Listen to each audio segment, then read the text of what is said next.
तो बच्चों, अब हम आगे का सेक्शन पढ़ेंगे, necessity of solid waste management. तो व्हाई इज इट नेसेसरी? तो फर्स्ट पॉइंट है अपना, टू प्रिवेंट एनवायरमेंटल पोल्यूशन, और सराउंडिंग्स क्लीन रखने के लिए। Second, for energy as well as fertilizer production होता है इससे, एंड थ्रू दैट अपना वर्क जनरेट होता है एंड एम्प्लॉयमेंट अपॉर्चुनिटीज़ भी मिलते हैं। थर्ड, रिड्यूस होता है स्ट्रेन नेचुरल रिसोर्सेज पर through treatment of solid waste, यानी ये चीज़ें सॉलिड वेस्ट को रीयूज़ किए जा सकते हैं एंड नेचुरल रिसोर्सेज पर उतना स्ट्रेन नहीं आता। Fourth, to improve health, quality of life, and maintain environmental balance.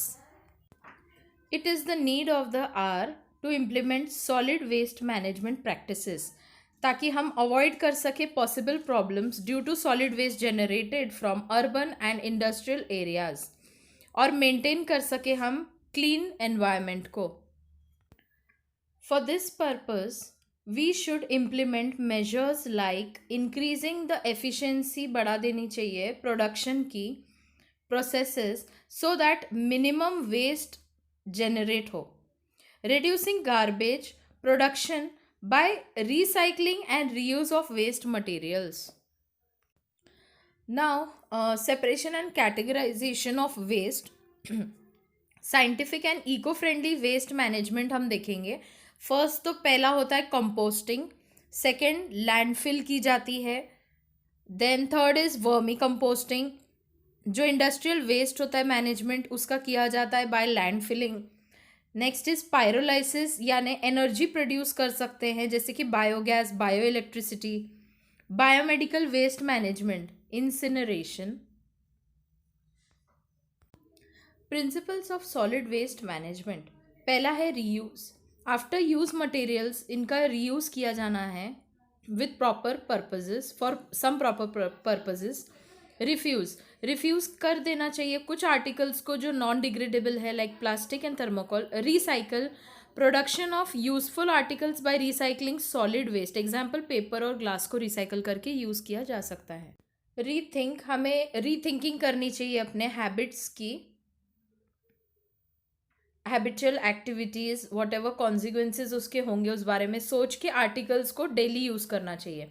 Next है रिड्यूस, हमें रिस्ट्रिक्शन करने हैं use of wastage resources to avoid their wastage, जैसे कि ओल्ड मटेरियल्स को रीयूज में लाना चाहिए। One thing should be shared by many. Throw use and throw type objects ये अवॉइड करने चाहिए टोटली।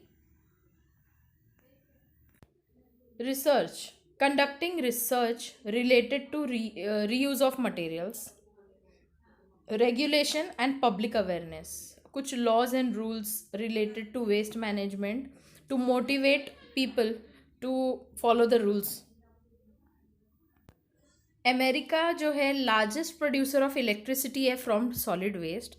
जापान ने है काफ़ी प्रोजेक्ट्स डेवलप की है to produce threads, paper and और सारे बहुत सारे useful materials from banana peelings, यानी बनाने के छिलके से उन्होंने थ्रेड्स, पेपर बनाने का प्लान बनाया है।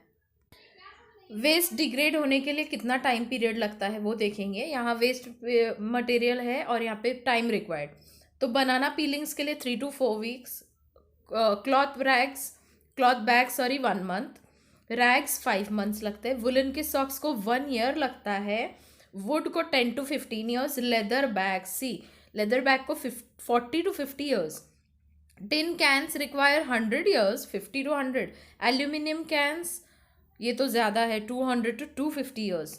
देखो प्लास्टिक कितना अपने लिए थ्रेट है, 10 lakh years लगता है इसको डिग्रेड होने।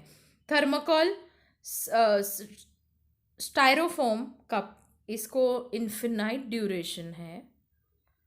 जैसे टाइम रिक्वायर्ड अगर ज़्यादा है for degradation of solid waste तो उसके सीरियसली इफेक्ट्स भी बहुत ज़्यादा हैं, environmental factors.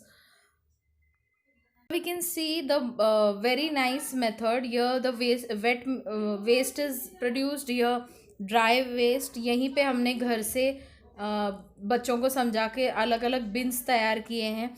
Then here we can see the paper, glass, plastic, metal, ये 4 categorized methods of storing solid waste हैं। सो आगे के लेक्चर में बच्चों हम डिज़ास्टर मैनेजमेंट पढ़ेंगे. Till then bye bye. So like share and subscribe करने मत भूलिए.